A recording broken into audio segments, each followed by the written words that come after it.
Negalia visuomet yra šalia mūsų, dažnai iki jos vos vienas žingsnis. Tačiau gyvendami savo įprastus gyvenimus, apie tai dažnai net nepagalvojame. Gruodžio 3 dieną buvo minima tarptautinė asmenų su negalia diena. Ši diena skiriama atkreipti dėmesį į neįgalių žmonių situaciją, savijautą ir vaidmenį visuomenėje. Svarbu žinoti, kad kiekvienas neįgalus asmuo turi teisę į saugią aplinką, taip pat turi turėti galimybę dalyvauti socialinėme gyvenime, mokytis, dirbti, kurti ir save realizuoti, nepaisant turimų negalių. Lietuvos aklų ir silpnaregių sąjungos Palangos filialo aktyvi narė Aniceta Bučienė šių metų lapkričio 25-ąją minėjusi garbų 90 metų jubiliejų, įkvepiantis pozityvumo ir veiklumo pavyzdys, kad turint negalią gyvenimas nesibaigia ir kad metai tai tik skaičius pase. Gerbiama Aniceta, džiaugiamės galėdami jūs pasveikinti su gražiu jubiliejumi ir norime palinkėti ir toliau skleisti pozityvumą ir vidinę šviesą, nepaisant turimų regos ir klausos negalių. Paprašysiu jūsų pažindinti su savo gyvenimo keliu, veiklomis, patyrimais ir akių ligos keliamais iššūkiais. Paprašysiu papasakoti, kada ir kaip pradėjo silpti regėjimas bei klausa.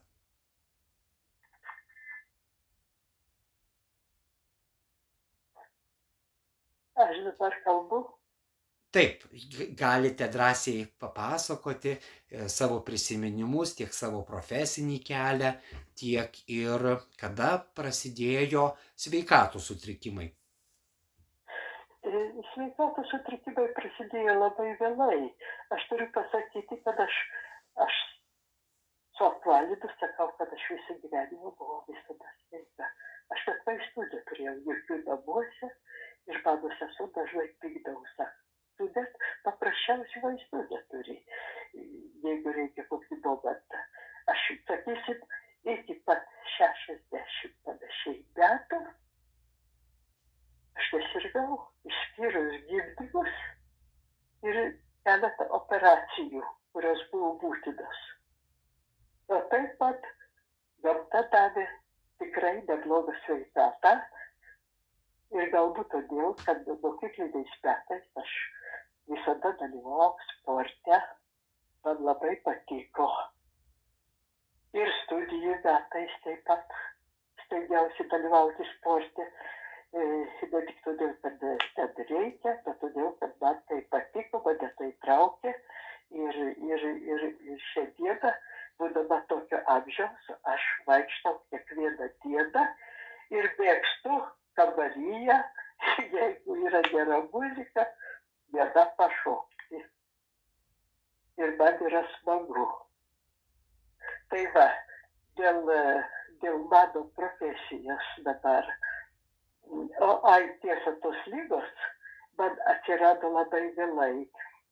Būdama 25 metų švęsdama gimimo dieną, aš pati stiklu išsimušiau vieną savo akį. Ir po operacijos akis išliko, bet ji buvo matanti tik šviesą, bet jau skaityti su ją aš nieko negalėjau. Bet aš visą gyvenimą iki pačiau nejaučiau, kad aš turiu tik vieną akį, nes labai gerai mačiau. O ta mano sveikoji akis pradėjo sirgti maždaug apie 77-8 mano gyvenimo metus, o iki tol aš skaičiau puikiai. Liga mano yra pripažinta gydytojų geltonosios dėmės degeneracija. Ir pompiškai pradėjo jį silpnėti ir aš skaičiau be padidinamo stiklo, o vėliau pradėjau iki pačiol naudojant padidinamą stiklą, bet skaitau labai mažai ir tik tai, kas mane ypatingai domina. Kadangi aš pagal išsilavinimą esu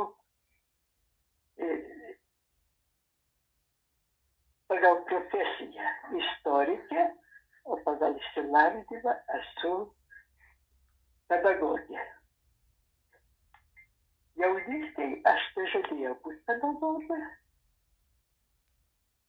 o gavosi taip, kad tiesiog netyčia mamos paraginimu, sako, būtinai turi mokytis, nes tu nemoki taip gyventi, kaip mokydamasi.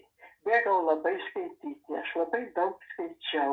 Nuo pat ankstyvos vaikystės, jau pradinėse klasėse, aš labai daug skaičiau. Ir toliau vis daugiau. O kadangi aš išaugau daugiavaikėj šeimoj, tai to laiko skaitimui ne visada būdavo pakankamai, nes reikėjo padėti mamai auginti mažesnius brolius savo. Bet tvarka mūsų šeimoje buvo labai, labai ideali auklėjimo atžvilgiu. Mes augome mylimi tėvų, neužgauliojami, niekada apie jokius ten fizinius smurtus arba kitokius smurtus mūsų šeimoje nebuvo nė kalbos. Mano tėveliai buvo nepaprastai tuo atžvilgiu protingi ir labai mylėjo mus savo vaikus, o mes jau visi tiesiog klausime be jokių priežasčių, kad ten neklausyt ko nors. Pasakė ir vykdom. Ir tai galvoju, kad tai davė mums labai puikų pagrindą išaugti visiems doriems žmonėms. Ypač, kad mūsų šeimoje mes buvom tik 2 mergaitės, o brolių buvo 6. Ir visi puikiai gyveno, puikiai įsitvirtino, puikiai mokėsi ir jokių priežasčių, kad jiems būtų blogai, nėra. Aš esu labai patenkinta prisiminus savo vaikystę, savo jaunystę ir taip pat esu labai patenkinta savo buvusiais mokytojais ir jų dėka, jeigu kas norėjo ir siekė mokslo, tikrai pasiekėm labai, labai daug. Ką dar pasakyti, aš mėgau mokytis, man patiko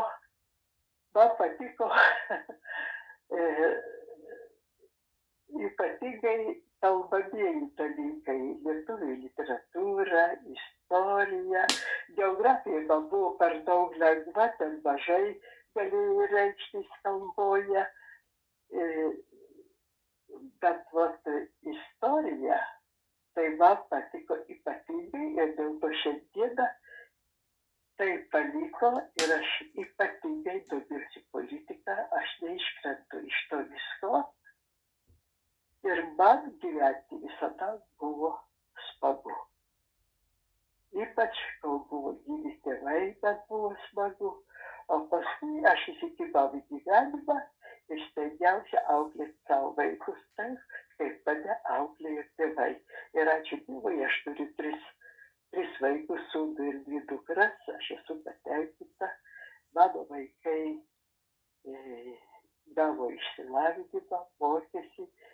Ir buvo drausmingi ir aš esu jais patenkinta, jie visi dirba 3. Ir net anūkai 7, man yra auklėta ta pačia tvarka, kuri išėjo iš mano tėvų, žinoma, su kai kuriais pakeitimais pagal dabartinius laikus. Ką dar pasakyti apie savo gyvenimą? Ar man trukdo šitos, reiškia, dabartinės lygos, akis ir ausis. Savaime, kad trukdo.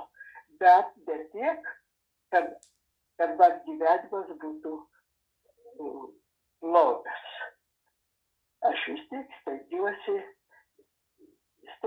gyventi tokį gyvenimą, kokį gyvenau, bet su amžiumi jis padaro tam tikras ribas ir su tom ribom reikia sutikti, bet stengtis per daug ir nenusileisti. Įdėti pastangų, kad būtum dar vertas to gyvenimo, kurį tau gamta duoda.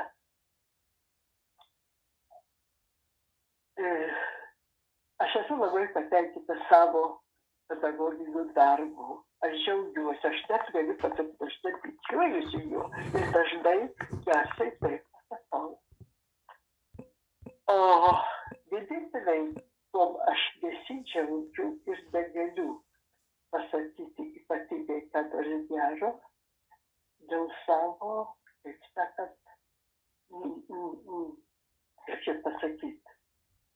Aš ištekėjau ne už to žmogaus, bet apie tai kalbėti nenoriu. Bet šeimą išlaikiau kaip pagal save. Ir vaikai užaugo mano, ir viskas buvo šeimoj, be jokių ypatingų ekscesų. Viskas buvo gerai, dabar aš jau labai daug metų esu našlė, daugiau kaip 30 metų esu našlė.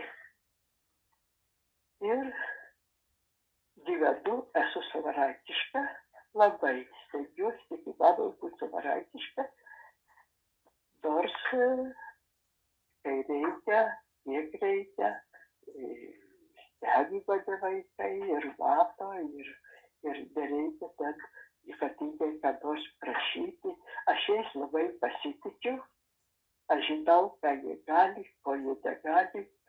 Ir pasitikėjimas vaikais mano yra nepalaužiamas. Ir tom džiaugiuosi. Turiu puikius 7 anūkus, o dabar jau ir 5 proanūkius. O toks mano gyvenimas. Skaitau, turiu Elvis radiją, man Daina, mūsų vadovė, labai greitai man suorganizavo ir esu jai labai dėkinga, labai džiaugiuosi, kad mes turime tokią vadovę ir energingą, ir rūpestingą. Ir išklausau labai daug knygų. Labai daug knygų.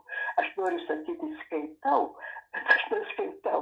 Aš klausau knygas. Galvojau, kad man bus sunku. Žinoma, tai yra ne tas skonis, kai pats skaitai. Man patiktų, kad aš galėčiau pati skaityti. Bet kadangi negaliu, esu patenkinta, kad galiu nors klausyti ir rašyti knygų. Ir rašau man tas knygas, kurios yra ir kurių aš noriu išklausyti. Ir per mėnesį maždaug per pusantro aš išklausau po 15-10 knygų, istorinių, politinių, apie įžymius žmones, veikėjus, Lietuvos, pasaulio. Pasiklausau žinių, o iš laikraščių pasižiūriu ir labiausiai mėgstu Respubliką ir Vakaro žinias. Nes aš ten ne tik sužinau, kas vyksta, bet taip pat ir kai ką pasimokau, dar pasipildau savo žinias. Nežinau, ką daugiau pasakyti. Taip, dabar šventinis šventų kalėdų laikotarpis. Vilties, tikėjimo ir išties stebuklingas metas. Kas jums pačiai, gerbiama Aniceta, yra kalėdų stebuklas ir ką norėtumėte palinkėti tiek savo pačiai šventų kalėdų proga, tiek ir skaitytojams bei klausytojams?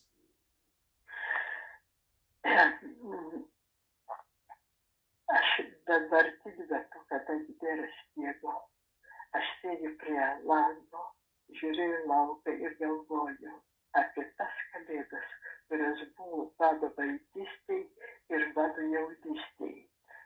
Jos buvo labai karo pokario laikotarpiu. Nes aš esu vaikas to laikotarpio. Jos buvo labai tokios, labai kuklios. Labai kuklios. Ir eglutės papuošimas, ir ta eglutė, ir tie kūčios, kalėdos. Bet jos man kvepia iki šios dienos. tai buvo taip romantiška, taip jauku, taip malonu, taip viskas kvepėjo. O dabar, man ypač kuo toliau, tam technologijų amžiuje, man laukimas Kalėdų yra didesnė šventė negu pačios Kalėdos. Bet to aš, kadangi aš visą gyvenimą dalyvavau ansambliuose, mes visas ansamblis Šventojoj nuėjom giedoti bažnyčią. Ir man aš niekada netikėjau, kad aš giedosiu bažnyčiai, bet man nepaprastai patiko. Mes buvo toks puikus kolektyvas, turėjom tokią puikią vadovę, kad žmonės, kadangi vasaros metu, pavyzdžiui, yra tų koncertų, mums dėkodavo už mūsų giesmes, už mūsų gražų giedojimą, už tas melodijas. O Kalėdos būdavo ypatingos. Penktadienį, šeštadienį, sekmadienis mes giedojom. Ir tai buvo labai, labai malonios Kalėdos. Ir jautėsi šventė. Dabar, kadangi aš nebedalyvauju, man šventė didesnė yra laukimas Kalėdų. O jau pati šventė, ruošiamės, švenčiam kūčias su senoviniais patiekalais, kai kas yra ir naujų patiekalų. Ir laikomės pasniko, niekada taip šventai nesilaikėm, o dabar dar sunkiau. Be to, norint laikytis tam tikro mitybos grafiko, sakykim, reiškia vis tik prisilaikom. O Kalėdos man yra didi šventė.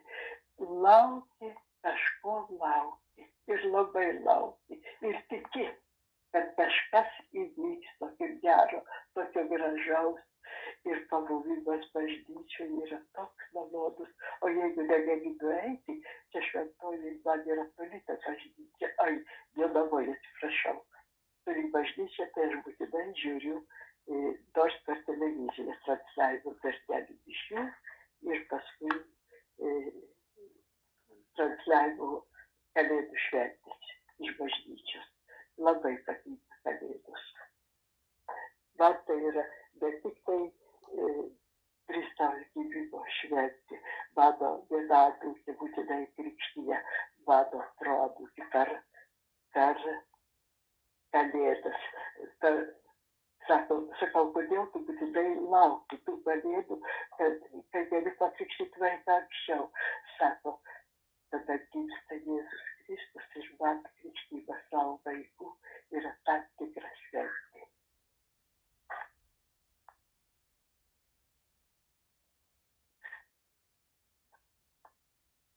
Taip, tai gerbiama Aniceta, noriu Jums labai padėkoti už Jūsų pasidalinimus savo gyvenimo kelio istoriją ir už labai šiltus palinkėjimus ir savo patirtis šventų Kalėdų ir laukimo ir šventimo. Ir noriu Jums palinkėti didžiausios stiprybės, sveikatos ir ištvermės.